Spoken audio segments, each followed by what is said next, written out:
ಶೆಡ್ಗೆ ಹಾಕಿದ್ರೆ ಅಷ್ಟು ದುಡ್ಡು ವಾಪಸ್ಸು ಬರೋದಿಲ್ಲ ಅದು.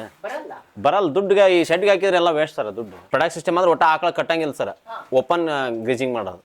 ಸ್ನೇಹಿತರೆ ನಮಸ್ಕಾರ. ಇವತ್ತು ನಾನು ಯಲಬುರ್ಗಾ ತಾಲೂಕು ಕೊಪ್ಪಳ ಜಿಲ್ಲೆ ಕರಮುಡಿ ಅನ್ನೋ ಒಂದು ಗ್ರಾಮದಲ್ಲಿದ್ದೀನಿ. ಕೊಪ್ಪಳ ಜಿಲ್ಲೆ ಯಲಬುರ್ಗಾ ತಾಲೂಕು ಕರಮುಡಿ ಗ್ರಾಮದ ವಿದ್ಯಾ ಹನುಮಪ್ಪ ಸಾಲ್ಬಾಲ್. ಇವು ಆಕಳ ಸಾಗಾಣಿಕೆ ಮಾಡ್ತಾ ಇದ್ದಾರೆ. ಎಷ್ಟಿದಾವಕ್ಕ ಈಗ? 32 ಅದಾವ. ಓ ನೋಡಿ ಸ್ನೇಹಿತರೆ, ಇವತ್ತು ಹೈನುಗಾರಿಕೆ ಮಾಡ್ತಾ ಇದ್ದಾರೆ ನಮ್ಮ ವಿದ್ಯಾಕವರು. ಬನ್ನಿ ಇವತ್ತು ಅವ್ರನ್ನ ಮತ್ತು ಅವ್ರ ಕುಟುಂಬನ ಪರಿಚಯ ಮಾಡ್ಕೊಡ್ತೀನಿ. 32 ಹಸು ಕಟ್ಟಿ ಹೈನುಗಾರಿಕೆ ಮಾಡ್ತಾ ಇದ್ದಾರೆ. ಇವತ್ತು ಹೈನುಗಾರಿಕೆ ಮಾಡೋದು ಅಷ್ಟು ಸುಲಭದ ಮಾತಿಲ್ಲ. ಯಾಕಂದ್ರೆ 1-2 ಹಸು ಕಟ್ಟಿನೇ ಇವತ್ತು ಮಾಡ್ತಾ ಇಲ್ಲ ಎಷ್ಟೋ ಜನ. ತುಂಬ ಕಷ್ಟ ಸರ್. ಬೆಳಗ್ಗೆ 4 ಗಂಟೆಗೆ ಎದ್ದೇಳಬೇಕು, 3 ಗಂಟೆಗೆ ಎದ್ದೇಳಬೇಕು ಅಂತ ಹೇಳ್ತಾರೆ. ಅಂಥದ್ರಲ್ಲಿ 32 ಹಸುಗಳನ್ನ ಕಟ್ಟಿ, ಜರ್ಸಿ ಹಸುಗಳನ್ನ, HF ಹಸುಗಳ ಕಟ್ಟಿ ಹೈನುಗಾರಿಕೆ ಮಾಡ್ತಾ ಇದ್ದಾರೆ ಸ್ನೇಹಿತರೆ. ಬನ್ನಿ ಅವ್ರನ್ನ ಪರಿಚಯ ಮಾಡ್ಕೊಡ್ತೀನಿ, ಅವ್ರ ಹಿನ್ನೆಲೆ ಏನಂತ ತಿಳಿಸ್ಕೊಡ್ತೀನಿ. ಬನ್ನಿ ಹೋಗೋಣ. ಅಕ್ಕ ಬನ್ನಿ ಅಕ್ಕ. ಅಕ್ಕ ನಿಮ್ಮದೇ ಇದೆ ಶೆಡ್ಡು? ಈಗ 32 ಹಸು ಇದಾವೆ. ಅಲ್ಲಕ್ಕ ಹಸು 32 ಹಸು ಇದಾವೆ ಅಂತೀರಿ, ಏನೋ ಹೈಟೆಕ್ ಶೆಡ್ ಇಲ್ಲ ಎಂಥದಿಲ್ಲ ನಿಮ್ದು? ಇದ್ರಲ್ಲಿ ಹೈಟೆಕ್ ಮಾಡಿದ್ರೆ ಏನು ಇದೆ ಇಲ್ರಿ, ಇದ್ರೊಳಗೆ ಮಾಡಿದ್ರೆ ಲಾಭ ಆಗತ್ರಿ. ಇದ್ರ ರೀತಿಯಿಂದಾನೇ ಇರ್ಬೇಕು, ಹೈಟೆಕ್ ಮಾಡಂಗಿಲ್ಲ. ಹೈಟೆಕ್ ಮಾಡಬಾರ್ದು. ಯಾಕೆ ಹೈಟೆಕ್ ಮಾಡಬಾರ್ದಕ್ಕ? ಮುಂದೆ ಇವು ಜಾಸ್ತಿ ಬಾಕಿ ದಿನ ಅದಾಗೆಲ್ಲ ಮಾಡ್ಕೊಂತ ಹೋಗೋದು ಆಗಂಗಿಲ್ರಿ. ನಾವೇ ಮಾಡ್ತೀವಿ. ಮುಂದೆ ನಮ್ಮ ಮಕ್ಕಳು ಮಾಡೋದಿಲ್ಲ ರೀ. ಅವ್ರು ಸಾಲಿಗೆ ಹೋಗಿ ಬಂದು ಮನೆ ಮಾಡ್ಕೊಂಡು ಸಾಲಿಗೆ ಹೋಗ್ಬೇಕಾಗತ್ರಿ. ಈಗಿನ ಮಕ್ಕಳು ಮಾಡಕ್ಕೆ ಇದು ಮಾಡ್ಕೊಂತಿರ್ತಾರೆ. ಹಂಗಾಗಿ ಶೆಡ್ ಹೈಟೆಕ್ ಇರಬಾರ್ದು. ಸೂಪರು. ನಿಮ್ಮ ಯಜಮಾನ್ರು ನಾನು ಕರೆದು ಬಿಡ್ತೀನಿ ಅಕ್ಕ. ಬನ್ನಿ ಹನುಮಂತಣ್ಣವ್ರೆ, ಬನ್ನಿ ಬನ್ನಿ. ಶೆಡ್ ಸುಮ್ಮನೆ ಹಿಂಗೆ ಸಿಂಪಲ್ ಆಗಿ ಮಾಡಿವಿ ಸರ್. ಇದನ್ನ ಸಿಂಪಲ್ ಆಗಿ ಮಾಡಿಕೊಂಡು ಎಲ್ಲಿ ಅವಕ್ಕೆಲ್ಲ ಅಷ್ಟೆಲ್ಲ ಖರ್ಚು ಮಾಡೋಣ ಅಂದ್ಕೊಂಡು ಅಷ್ಟು ಇದು ಮಾಡಿ ಶೆಡ್ಗೆ ಹಾಕಿದ್ರೆ ಅಷ್ಟು ದುಡ್ಡು ವಾಪಸ್ಸು ಬರೋದಿಲ್ಲ ಅದು. ಬರಲ್ಲ ದುಡ್ಡಿಗೆ ಈ ಶೆಡ್ಗೆ ಹಾಕಿದ್ರೆ ಎಲ್ಲ ವೇಸ್ಟ್ ಸರ್ ದುಡ್ಡು. ಅಲ್ಲಿ ಇಷ್ಟ ಆದರೂ ಸಾಕು ಸರ್. ಈಗ ಇದ್ರೊಳಗನೆ ಎಲ್ಲ ನಾವು ಮೇಂಟೈನ್ ಮಾಡ್ಕೋಬೋದು. ಏನು ಅಂತ ಏನು ಪ್ರಾಬ್ಲಮ್ ಏನಿಲ್ಲ ಇದು. ಕೆಳಗಡೆ ಮೇಲ್ಗಡೆ ಶೀಟ್ ಅಂತೂ ಅದಾವು, ಸ್ವಲ್ಪ ಎಳೆಗಿಳೆಲ್ಲ ಹಾಕ್ಕೊಂಡಿವಿ ಅಷ್ಟೇ ಸಾಕು ಸರ್. ಅದ್ಮೇಲೆ ಜಾಸ್ತಿ ಇದು ಮಾಡೋಕ್ಕಾಗೋದಿಲ್ಲ. ಇನ್ನೂ ಆದ್ರೆ ಜಾಸ್ತಿ ದುಡ್ಡು ಇದೆ ಅಸಲ್ ಮೇಲೆ ಆಕಳ ಮೇಲೆ ಹಾಕಿದ್ವಿ ಅಂದ್ರೆ ಅದ್ರಾಗ ಇನ್ನೂ ಸ್ವಲ್ಪ ಇನ್ಕಮ್ ಜಾಸ್ತಿ ಇರ್ತದೆ ಸರ್. ಶೆಡ್ಗೆ ಅಷ್ಟೆಲ್ಲ ಖರ್ಚು ಮಾಡ್ಬಿಡು ಸರ್. ಹೌದು ಸರ್. ಇದ್ರೊಳಗನೆ ಈಗ ಅಲ್ಲೇ ಎಷ್ಟು 10 ವರ್ಷ ಆಯ್ತು ಸರ್ ನಾವು ಮಾಡಿದ್ದನ್ನು. ಆಮೇಲೆ ಈಗ ಅಲ್ಲೇ ಸ್ವಲ್ಪ ಅದ ಪ್ರೊಡಕ್ಟ್ ಸಿಸ್ಟಮ್ ಮಾಡ್ಬೇಕಂತೇಳಿ ಮಾಡಿದ್ದೀನಿ ಸರ್. ಹೊರಗಡೆ ಬಿಡಾಕ ಪ್ರೊಡಕ್ಟ್ ಸಿಸ್ಟಮ್ ಅಂದ್ರೆ ಒಟ್ಟ ಆಕಳ ಕಟ್ಟಂಗಿಲ್ಲ ಸರ್, ಓಪನ್ ಗ್ರೀಜಿಂಗ್ ಮಾಡೋದು. ಅಲ್ಲೇ ಒಳಗಡೆ ಒಂದು ಹಿಂಗೆ ಈ ಥರ ಗೋಲ್ದಿ ಮಾಡಿ ಒಳಗಡೆ ಒಂದು ದೋಣಿ ಮಾಡ್ಕೊಂಡು, ಸಿಂಪಲ್ ಆಗಿ ದೋಣಿ ಅಂದ್ರೂ ರಿಂಗ್, ಸಿಮೆಂಟಿನ ರಿಂಗ್ ಏರಿಸಿ ಅದ್ರ ಕೆಳಗಡೆ ಒಂದು ಫೂಲ್ ಹಾಕ್ಕೊಂಡು ಅಲ್ಲೇ ನೀರು ಕುಡಿಯೋದು, ಅಲ್ಲೇ ಮೇಯೋದು, ನೈಟ್ ಅಷ್ಟೇ ಇಲ್ಲಿ ಕಟ್ಟೋದು, ಬೆಳಗ್ಗೆಲ್ಲ ಅಲ್ಲೇ ಇರ್ಬೇಕು. ಆ ಥರ ಮಾಡ್ಬೇಕಂತ ಮಾಡೀವಿ ಸರ್. ಇಲ್ಲ ನಾವು ನಮ್ಮ ಮಿಸ್ಸಸ್ ಜಾಸ್ತಿ ಎಫರ್ಟ್ ಹಾಕ್ತಾರೆ ಸರ್ ಇದಕ್ಕೆ. ನಾವು ಸ್ವಲ್ಪ ಬೆಳಗ್ಗೆ ಒಂದು ಟೈಮ್ ನಮ್ಮ ಮಕ್ಕಳು ಇಬ್ಬರು ಇರ್ತಾರೆ, ನಾವೊಂದು ಇಬ್ಬರು ಇರ್ತೀವಿ. ಅಲ್ಲ ನಮ್ಮ ಒಬ್ಬರು ಒಂದು ಸ್ವಲ್ಪ ಹೊತ್ತು ಕೆಲಸ ಮಾಡ್ತಾರೆ ಇಲ್ಲಿ ಬೆಳಗಿನ ಟೈಮ್. ಬೆಳಗ್ಗೆ ಒಂದು 3 ತಾಸು ಮಾಡ್ತೀವಿ ಸರ್. ಇವಾಗ ದನ ಜಾಸ್ತಿ ಅದಾವ ಅಂತೇಳಿ 3 ತಾಸು ಮಾಡ್ತಿದ್ವಿ. ಮುಂಚೆಲ್ಲ 2 ತಾಸು ಮಾಡ್ತಿದ್ವಿ. ಈಗ 1 ತಾಸು ಜಾಸ್ತಿ ಟೈಮ್ ಹಾಕ್ತೀವಿ. ಈಗ ಮೊದಲು ಕಮ್ಮಿ ಇದ್ರು, ಆಕಳ ಇವಾಗ ಜಾಸ್ತಿ ಮಾಡಿದ್ವಿ. 1 ತಾಸು ಟೈಮ್ ಹಿಡಿತೈತ್ರಿ. 3 ತಾಸು ಹಾಂ ಸರ್. ಬೆಳಗ್ಗೆ 3 ತಾಸು, ಸಾಯಂಕಾಲ 3 ತಾಸು. 4 ಗಂಟೆ ಬೇಡ 5 ಗಂಟೆಗೆ ಹೇಳ್ತೀವಿ ಸರ್. 5 ಗಂಟೆಗೆ ಹೇಳ್ತೀವಿ. ಎದ್ದು ಇದು ಮಾಡಿಕೊಂಡು ಹಾಲು ಪಾಲು ಹಿಂಡಿ ಇದು ಮಾಡಿ ಮೇವು ಕೊಯ್ಕೊಂಬಂದು ಮೇವು ಹಾಕಿ ಹೋಗ್ಬಿಡ್ತೀವಿ ಸರ್. ನಾನು ಆಮೇಲೆ ಬೇರೆ ಕಡೆ ವರ್ಕ್ ಮಾಡ್ತೀನಿ ಸರ್. ನಾನು ಆರ್ಟಿಫಿಷಿಯಲ್ ಇನ್ಸಮ್ನೇಟರ್ ಸರ್. ನಾನು KMF ಡೈರಿ ಒಳಗೆ ವರ್ಕ್ ಮಾಡ್ತೀನಿ. ಇಲ್ಲಿಂದ 8-8:30 ಹೋಗ್ತೀವಿ. ಹೋಗಿ ಹೊರಗಡೆ ಹೋಗಿ ಸ್ವಲ್ಪ ಇನ್ಸಮಿಷನ್ ಮಾಡೋಕೆ ಹೋಗ್ತೀವಿ. ಪ್ರಥಮ ಚಿಕಿತ್ಸೆ ವಿತ್ ಇನ್ಸಮಿನೇಷನ್ 2 ಮಾಡ್ತೀನಿ ಸರ್. ಅದನ್ನ ಮಾಡಿಕೊಂಡು ರಿಟರ್ನ್ ಮತ್ತೆ ಮಧ್ಯಾಹ್ನ 2 ಗಂಟೆ 3 ಗಂಟೆಲಿಂದ ಸ್ಟಾರ್ಟ್ ಮಾಡ್ತೀವಿ ಸರ್ ಇದನ್ನ ಕೆಲಸ ಇಲ್ಲಿ. ಇಲ್ಲ ಅವರು ಬೆಳಗ್ಗೆ ಹೋಗ್ತಾರೆ ಸರ್ ಅವರು. ಆಮೇಲೆ ಮಧ್ಯ ಎಲ್ಲ ನಾವು ಪೊರೆ ಮಾಡ್ತಾರೆ. ಮಧ್ಯ ಎಲ್ಲ ಈಗ ಮೇಲೆ ಸಗಣಿ ಹಿಂದಕ್ಕೆ ದಬ್ಬೋದು ಅವನ್ನೆಲ್ಲ ಮಧ್ಯ ನಾವು ಪೊರೆ ಮಾಡ್ತಾರೆ ಸರ್. ಮತ್ತು ಮಧ್ಯಾಹ್ನದಾಗಿಂತ ಇವ್ರದ್ದು 1-2 ತಾಸು ಇವ್ರು ಕೆಲಸ ಮಾಡ್ತಾರೆ. ನಾವು ಬೇರೆ ಕಡೆ ಎಲ್ಲರೂ ಈಗ ಟ್ಯಾಕ್ಟ್ರಿ ಐತೆ ಸರ್, ಹರಗಕ್ಕೆ ಹೋಗೋದು ಅಂಥವೆಲ್ಲ ಮಾಡ್ಕೊತೀವಿ ಸರ್. ಎಷ್ಟು ಹಸು ಹಿಂಡ್ತಾವಕ್ಕ? ಒಂದು 16 ಹಿಡಿತಾವೆ. ಬೆಳಿಗ್ಗೆ 90 ಲೀಟ್ರ್, ಸಾಯಂಕಾಲ 90 ಲೀಟ್ರ್. ಅದೇ ಕೆಲವೊಂದು ಗೊಬ್ಬ ಅದಾವ್ರಿ, ಕೆಲವೊಂದು ಈಗ ಒಂದು 4 ವಾರ 5 ವಾರ ಇದ್ದು ಅದಾವು. ಅವು ಜಾಸ್ತಿ ಕೊಡ್ತದ್ದು, ಗೊಬ್ಬ ಇದ್ದಿದ್ದು ಕಮ್ಮಿ ಕೊಡ್ತದೆ. ಒಂದು ಆಕಳ ಎಷ್ಟು ಹಿಂಡ್ತಾವ? ಒಂದು ಆಕಳ 15 ಲೀಟ್ರ್ 10 ಲೀಟ್ರ್ ಹಿಂಗೆಲ್ಲ. ಒಂದು ಟೈಮಿಗೆ? ಒಂದು ಟೈಮಿಗೆ. ಏನು 2 ಟೈಮಿಗೆ? ಒಂದು ಟೈಮಿಗೆ. ಒಂದು ಟೈಮಿಗೆ 15 16 ಆಕಳ ಹಿಂಡಕೊಂತೀವಿ. ಹಿಂಡೋದೆಲ್ಲ ಹೆಂಗೆ ಕೈಲಿ ಹಿಂಡ್ತೀರಾ ಅಥವಾ ಮಿಷಿನ ಹೆಂಗೆ? ಮಿಷಿನ್ ಹಚ್ತಾರೆ.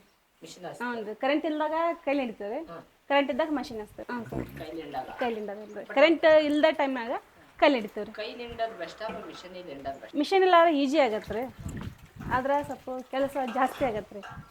ಒಂದ್ಸರಿ ಕುತ್ಕೊಂಡು ಮಲಿ ತೊಳೆಯೋದು, ಮತ್ತು ಮಸಾಲೆ ಹಚ್ಚೋದು, ಮತ್ತು ಒಂದ್ಸರಿ ಕೈಲಿ ಕರ್ಕೊಳ್ಳೋದು, ಒಂದು 2 ನಿಮಿಷ ಇಬ್ಬರು ಬೇಕಾಗತ್ತೆ. ಫಸ್ಟ್ 2007 ಸ್ಟಾರ್ಟ್ ಮಾಡಿದ್ವಿ ಸರ್. ಎಷ್ಟು ವರ್ಷ ತೊಗೊಂಬಂದಿದ್ರಿ? ಅವಾಗ 5 ತೊಗೊಂಬಂದಿದ್ದು ರೀ. ಬರೀ 5? ಹ್ಞೂ ರೀ. 5ರಿಂದ ಸ್ಟಾರ್ಟ್ ಮಾಡಿದ್ವಿ ರೀ. ಅವಾಗ ಇವ್ರು ನಮ್ಮ ಯಜಮಾನ್ರು ಅವಾಗ ಅದ್ರ ಬಗ್ಗೆ ಮಾಹಿತಿ ಇದ್ದಿಲ್ಲ, ಹೈನುಗಾರಿಕೆ ಬಗ್ಗೆ ರೀ ಅಷ್ಟೊಂದು. ಅದು ಮತ್ತೆ ಅದ್ರ ಬಗ್ಗೆ ಆಕಳ ಏನು ರೋಗ ಬರುತ್ತಾ ಏನಿಲ್ಲ ಏನ್ ಮಾಡ್ಬೇಕು ಅನ್ನೋದ್ರ ಬಗ್ಗೆ ಅಷ್ಟೊಂದು ಜಾಸ್ತಿ ಮಾಹಿತಿ ಇದ್ದಿಲ್ರಿ. ಹಂಗಾಗಿಬಿಟ್ಟು ಒಂದು 5 ಆಕಳದೊಳಗ 4 ಆಕಳ ಸತ್ತೋಗ್ಬಿಟ್ಟು ರೀ. ಒಂದೇ ಆಕಳ ಉಳ್ಕೊಂಡಿದ್ರಿ. 6 ಲಕ್ಷ ಕೊಟ್ಟು ಸಾಲ ಮಾಡಿ ತಗೊಂಬಂದಿದ್ದೀವ್ರಿ. 5 ಆಕಳ ರೀ. ಚಿಂತಾಮಣಿಗೆ ಹೋಗ್ಬಿಟ್ಟು 5 ಆಕಳ ಸಾಲ ಮಾಡಿ ತಗೊಂಬಂದಿದ್ದು 6 ಲಕ್ಷ ಕೊಟ್ರು. ಬಂದ್ಮೇಲೆ ಅವು 4 ಆಕಳ 1 ವಾರಕ್ಕೊಂದು 2 ವಾರಕ್ಕೊಂದು ಹಿಂಗಾಗಿ ಸತ್ತೋಗ್ಬಿಟ್ರು. ಅದ್ರ ನಂತರ ಮತ್ತೆ ಬೇರೆ ಕಡೆ ಎಲ್ಲ ಕೇಳಿದ್ರಿ. KMF ಒಳಗ ಒಬ್ರು ಸುಪ್ರಜ ಅಂತ ಇದಾರೆ. ಅವರು ನಮ್ಮ ಯಜಮಾನ್ರಿಗೆ ಹೇಳಿದ್ರಿ, ಹಿಂಗಪ್ಪ ಮತ್ತೆ KMF ಒಳಗ ಟ್ರೈನಿಂಗ್ ಕರ್ತಾರ, ನೀನು ಟ್ರೈನಿಂಗ್ ಹೋಗಿ ಬರ್ತೀಯಪ್ಪ ಅಂತ ಹೇಳಿದ್ರಿ. ಹಂಗಾಗಿ ಹೋಗಿ ಕಲ್ಕೊಂಡ್ ಬಂದ್ಮೇಲೆ ಮತ್ತೆ 1 ತಗೊಂಡ್ವಿ 2 ತಗೊಂಡ್ವಿ. ಈಗೆಲ್ಲ ಟೋಟಲ್ 32 ಹಸು ಆಗ್ಯಾವ. ಅದು ಒಂದ್ರ ಮುಖಾಂತರ ಮತ್ತೆ ತಗೊಂಬರೋದು ಕೊಡೋದು. ಇದು ಕೆಲವೊಂದಿಷ್ಟು ನಮ್ಮ ಮನೆಯಾಗ ಹುಟ್ಟಿದ್ವು ಅದಾರ ಜಾಸ್ತಿ ಇದ್ರೊಳಗೆ. ಹ್ಞೂ ಹ್ಞೂ ಎಲ್ಲ ನಮ್ಮ ಮನೆ ಹುಟ್ಟಿದ್ವು ಅದಾರ. ಕೆಲವೊಂದಷ್ಟ ಬೇರೆ ಕಡೆ ತಗೊಂಡ್ಬಂದಿದ್ರು. ಮತ್ತೆ ಅದು ಟ್ರೈನಿಂಗ್ ಕಲ್ತ್ ಬಂದ್ಮೇಲೆ ಇವಾಗ ನಮಗೆಲ್ಲ ಚೆನ್ನಾಗಿ ಇದಾಗಿದೆ. ಟ್ರೈನಿಂಗ್ ಅಂದ್ರೆ ಇವಾಗ ದನಗಳಿಗೆ ಕಡ್ಡಿ ಹಾಕದ್ರಿ, ಮತ್ತೆ ನೀವು ಒಂದ್ ವೇಳೆ ದನಕ್ಕೆ ಆರಾಮಿಲ್ಲ ಅಂದ್ರೆ ಅದಕ್ಕೆ ಇಂಜೆಕ್ಷನ್ ಮಾಡೋದು, ಅದ್ರ ಬಗ್ಗೆ ಹೋಗಿ ಮಾಹಿತಿ ತಿಳ್ಕೊಂಡ್ ಬಂದ್ರೆ ಅವಾಗಿಂದ ನಮಗೇನು ತೊಂದರೆ ಆಗಿಲ್ಲ. ರೋಗ ಅಂದ್ರೆ ಸರ್ ಅಂದ್ರೆ ಅದು ಮೇಯೋದಿಲ್ಲ ರೀ, ಸುಮ್ಮನೆ ನಿಂತ್ಕೊಂಡ್ಬಿಡುತ್ತೆ, ನೀರು ಕುಡಿಯೋದಿಲ್ಲ, ಮತ್ತೆ ಫೀಡು ತಿನ್ನೋದಿಲ್ಲ. ಹಂಗೇನ್ರಿ ಆತಂದ್ರೆ ನಮ್ಮ ಯಜಮಾನ್ರಿಗೆ ಹೇಳ್ತೀವಿ, ಅವ್ರು ಟ್ರೀಟ್ಮೆಂಟ್ ಮಾಡ್ತಾರೆ. ಮತ್ತೆ ಕೆಲವೊಂದ್ಸರಿ ಕೆಚ್ಚಲು ಬರ್ತಿರುತ್ತೆ. ಕೆಚ್ಚಲು ಬಂದಾಗ ಕೆಚ್ಚಲೆಲ್ಲ ಕೆಂಪಗಾಗಿ ಗಟ್ಟಿ ಆಗಿಬಿಟ್ಟಿರ್ತಾರೆ. ಹಾಲು ಸ್ವಲ್ಪ ಮೊಸರು ಬರ್ತಾರೆ. ಹಂಗೇನ್ರ ಬಂದಾಗ ಅವ್ರಿಗೆ ಹೇಳ್ತೀವ್ರಿ, ಅವರು ಅದಕ್ಕೆಲ್ಲ ಇಂಜೆಕ್ಷನ್ ಮಾಡಿ ಟ್ರೀಟ್ಮೆಂಟ್ ಮಾಡ್ತಾರೆ. ಟ್ರೀಟ್ಮೆಂಟ್ ಮಾಡಿದ್ಮೇಲೆ ಕಂಟ್ರೋಲ್ ಆಗುತ್ತೆ. ಆಕಳ ಮೈ ತೊಳೆಯೋದು, ನೀರು ಕುಡಿಸೋದು, ಅದು ಫೀಡ್ ತಿನ್ಸೋದು, ಇದಷ್ಟು ಶೆಂಗನೆ ಹೊತ್ತಾಕೋದು, ಇದಷ್ಟು ನಿಮ್ಮ ಕೆಲಸ ರೀ. ಮೆಕ್ಕೆಜೋಳ ಕಡ್ದು ಹಾಕ್ಬಿಡ್ತೀವಿ ಸರ್. ಹಂಗೆ ಮೆಕ್ಕೆಜೋಳ ಕಡ್ದು ಚಾಪ್ ಮಾಡಿ ಹಾಕ್ತೀವಿ 1 ಟೈಮ್. ಆಮೇಲೆ ಒಣಮೇವು, ಸೂಪರ್ ನೇಪಿಯರ್ 1 ಟೈಮ್, ಗೋವಿನ ಜೋಳ ಎಲ್ಲ ಸೇರಿಸಿ 1 ಟೈಮ್ ಹಾಕ್ತೀವಿ. 1 ಟೈಮಲ್ಲಿ ಒಂದು ಟೈಮ್ ಗ್ರೀನ್ ಪೌಡರ್ ಕೊಡ್ತೀವಿ. 1 ಟೈಮ್ ಈ ಮೇಲೆ ಒಣ ಹೊಟ್ಟು ಕೊಡ್ತೀವಿ ಸರ್, ಕಡ್ಲೆ ಹೊಟ್ಟು. ಫಸ್ಟ್ ಎಲ್ಲ ಲಾಸ್ ಆತಲ್ಲ ಸರ್, ನಮ್ಗೆ ಗೊತ್ತಿದ್ದಿದ್ದಿಲ್ಲ ಅವಾಗ. ಆಮೇಲೆ ಏನು ಮಾಡೋಣ ಅಂದ್ಕೊಂಡು ಹಂಗೆ ಸುಮ್ಮನೆ ಹಂಗೆ ಒಂದು ಟೈಮ್ ಆಗ ಸ್ವಲ್ಪ ಶೆಡ್ ದೊಡ್ಡದು ಮಾಡ್ಕೊತ ಹಂಗೆ ಆಕಳ ಜಾಸ್ತಿ ಮಾಡ್ಕೊಂಡು ಈ ಹೋದ ವರ್ಷ ಸ್ವಲ್ಪ ಆಕಳ ಜಾಸ್ತಿ ಮಾಡಿ ಹಾಲು ಜಾಸ್ತಿ ಮಾಡೋಣ ಅಂದ್ಕೊಂಡೆಲ್ಲ. ಈ ನೀರಾವರಿ ಒಳಗೆ ನಮಗೇನೋ ಲಾಸ್ ಕಾಣಕೈತಿ. ಮನ್ಯಾಗ ಮಾಡೋರಿರಲ್ಲ, ಏನಿರಲ್ಲ, ಎಲ್ಲ ಆಳಿನ ಮೇಲೆ ಮಾಡಿಸ್ಬೇಕು. ಹಾಗಾಗಿ ಸ್ವಲ್ಪ ಲಾಸ್ ಬರಕತ್ತೆ ಸರ್ ನಮ್ಗೆ. ಅದು ನಾವು ಲಾಸ್ ಬಂದಾಗ ಏನು ಮಾಡಿದ್ವಿ, ಇಲ್ಲ ಆಕಳನ್ನ ಜಾಸ್ತಿ ಮಾಡೋಣ, ಅದೇನು ಬೇಡ ಅಂದ್ಕೊಂಡು ಆಕಳ ಬಗ್ಗೆ ನಮ್ಮ ಕೃಷಿ ಬೇಡ ಅಂತೇಳಿ ಆಕಳ ಬಗ್ಗೆ ಇದು ಮಾಡ್ಕೊಂಡು ಈಗೆಲ್ಲ ಆಳಿನ ಮ್ಯಾಗೆ ಮಾಡಿಸ್ಬೇಕ್ರ ಸರ್ ನಾವು ಒಬ್ರು. ಹಂಗಾಗಿ ನಮ್ಗೆ ಲಾಸ್ ಆಗತ್ತೆ ಬಿಡಿ. ಹಂಗೆ ಲಾಸ್ ಆಗಿಂದ ಆಕಳ ಕಡೆ ಜಾಸ್ತಿ ಮಾಡೋಣ ಅಂತೇಳಿ ಈಗ ಮೊನ್ನೆ ಒಂದು 6 ಲಕ್ಷ ಕೊಟ್ಟು ರೀಸೆಂಟಾಗಿ ಒಂದಿಷ್ಟು ಆಕಳ ರೀಸೆಂಟಾಗಿ ತೊಗೊಂಬಂದು ಈಗ ಮಾಡಾಕತ್ತೀವಿ. ಈಗ ಒಂದು ಟೈಮ್ ಒಂದು 90 ಲೀಟ್ರ್ ಆಗ್ತವೆ ಸರ. ಈಗ ಒಂದು 8 ಆಕಳ ಈಗ ಗಬ್ಬದವು ಸರ್. ಇದ್ರೊಳಗೆ 18 ಒಳಗೆ 8 ಆಕಳ ಗಬ್ಬದವು. ಒಂದು ಫ್ರೆಶ್ ಕೊಡವ ಅಂದ್ರೆ ಒಂದು 10 ಅದಾವೆ ಸರ್. ಸದ್ಯ ಫ್ರೆಶ್ ಫ್ರೆಶ್ ಕೊಡವ ಅಂದ್ರೆ 2 ತಿಂಗಳ ಆಚೆ ಕಡೆ ಕರ ಹಾಕಿರವು ಒಂದು 10 ಅದಾವೆ ಸರ್. ಅವು ಗಬ್ಬಿದ್ದು ಸ್ವಲ್ಪ ಕೊಡ್ತಾವೆ ಸರ್. 3 ಲೀಟ್ರ್ 4 ಲೀಟ್ರ್ 5 ಲೀಟ್ರ್ ಹಿಂಗೆಲ್ಲ ಅದಾವೆ ಸರ್. ಸರ್ ಈಗ ನಮ್ಮ KMF ಒಳಗೆ ಸೆಕ್ಸಡ್ ಸೆಮೆನ್ ಕೊಡ್ತಾರೆ ಸರ್. ಬರೀ ಹೆಣ್ಣು ಕರನ ಹಾಕವು, ಗಂಡು ಕರ ಆಗೋದಲ್ಲ ಸರ್. ಒಟ್ಟು ಗಂಡು ಕರನ ಆಗೋದಿಲ್ಲ. ಹೆಣ್ಣು ಸೆಮೆನ್ ಸಿಗ್ತವೆ ಈಗೆಲ್ಲ. HF ಜರ್ಸಿ ಒಳಗೆ ಮುರಾದೊಳಗೆ ಸಿಗ್ತಾವೆ. ಆಮೇಲೆ ಗೀರು ಸಾಯಿವಾಲ್ದೊಳಗೆ ಹೆಣ್ಣು ಕರ ಸೆಮೆನ್ ಅದಾವೆ ಈಗ.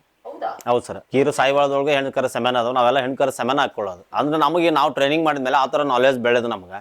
ಈಗೆಲ್ಲ ನಮ್ಮ ಹತ್ರ ಹೆಣ್ಣು ಕರ ಸೆಮೆನ್ ಹಾಕೊಂಡು ನಾವೆಲ್ಲ ಹೆಣ್ಣು ಕರನ ಉಡ್ಸ್ಕೊಳ್ಳೋದು ಈಗ. ಗಂಡು ಕರ ಹುಟ್ಟೋದೋ ಇಲ್ಲ, ಎಲ್ಲ ಹೆಣ್ಣು ಕರನ ಸರ್. ಇವೆಲ್ಲ ಹೆಣ್ಣು ಕರ ನೋಡಿ ಸರ್. ಈಗ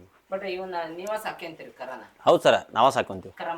ಮಾರಲ್ಲ ಸರ್. ನಾವು ನಮ್ಮ ಮನ್ಯಾಗ ಹುಟ್ಟಿದೆಲ್ಲ ನಾವೇ ಸಾಕೊಂಡು ನಾವೇ ಇದು ಮಾಡಿ. ನಮ್ಮ ಮನ್ಯಾಗ ಹುಟ್ಟಿದ್ರಂದ್ರೆ ಸ್ವಲ್ಪ ಚೆನ್ನಾಗಿರ್ತವೆ ಸರ್. ನಮ್ಮೆಲ್ಲ ನಮ್ಮ ವಾತಾವರಣಕ್ಕೆ ಹೊಂದ್ಕೊಂಡ್ಬಿಟ್ಟಿರ್ತಾವೆ. ಹಾಗಾಗಿ ರೈತರು ಸ್ವಲ್ಪ ಇದನ್ನ ಬೆಳಿಲ್ಲ ಅಂತೇಳಿ ಎಲ್ಲ ಬರೀ ಹೆಣ್ಣು ಕರ ಸೆಮೆನ ಕೊಡ್ತಾರೆ ಸರ್ ಈಗ KMF ಒಳಗೆ. ಬೇರೆ ಕಂಪ್ನಿ ಒಳಗೆ ಸಿಗ್ತಾವೆ. AVS ಡೆನ್ಮಾರ್ಕ್ನೊಳಗೆ ಅದಾವೆ ಸರ್. ಸ್ವಲ್ಪ ರೇಟ್ ಜಾಸ್ತಿ ಹಾಕವು. ಹಾಗಾಗಿ ನಮ್ಮ KMF ಒಳಗೆ ಚೆನ್ನಾಗಿದಾವೆ ಸರ್ ಸೆಮೆನ್. ಹಂಗಾಗಿ KMF ಒಳಗೆ ತೊಗೊಂಡು ಎಲ್ಲ ಹಾಕೊಂತೀವಿ ಸರ್. ಸಕ್ಸಸ್ ಹಾಕೋ ಸರ್. ಇಲ್ಲ ರಿಪೀಟನ್ನು ಆಗ್ತಾವೆ ಸರ್. ಹಂಗೆ ಆಗಲ್ಲ ಅಂತಿಲ್ಲ. ಒಂದು 10ಕ್ಕೆ ರಿಪೀಟ್ ಆಗುತ್ತೆ, 10ಕ್ಕೆ ಮಿಸ್ ಹಾಕವು. ಅವೇನು ಒಳ್ಳೆ ಚೆನ್ನಾಗಿರೋ ಆಕಳಿಗೆ ಹಾಕ್ಕೊಂತೀವಿ ನಾವು. ಚೆನ್ನಾಗಿರೋ ಆಕಳಿಗೆಲ್ಲ ಒಳ್ಳೆ ಸೆಮೆನ್ ಹಾಕ್ಕೊಂಡು ಇದು ಮಾಡ್ಕೊಂಡು ಹೆಣ್ಣು ಕರನ ಉಡ್ಸ್ಕೊಂತೀವಿ. ಈಗ ನಮ್ಮ ಒಂದು 10-15 ಕರ ನಮ್ಮ ಅದಾವೆ ಸರ್. ಈಗ ಸದ್ 10 ಒಂದು ಇಲ್ಲೊಂದು 6 ಒಳಗೊಂದು 8 ಅದಾವೆ ಸರ್. ಎಲ್ಲ ನಮ್ಮ ಮನ್ಯಾಗ ಹುಟ್ಟಿದ್ವು. ಒಳ್ಳೆ ಈಗೆಲ್ಲ ಹೀಟಿ ಬರಾಕತ್ತವೆ ಸರ್. ಈ ಕರ ಕೆಲವೊಂದೆಲ್ಲ ಪ್ರೆಗ್ನೆಂಟ್ ಅದಾವೆ, ಕೆಲವೊಂದು ಇನ್ನೂ ರೀಸೆಂಟಾಗಿ ಹೀಟಿ ಬರಾಕತ್ತವೆ.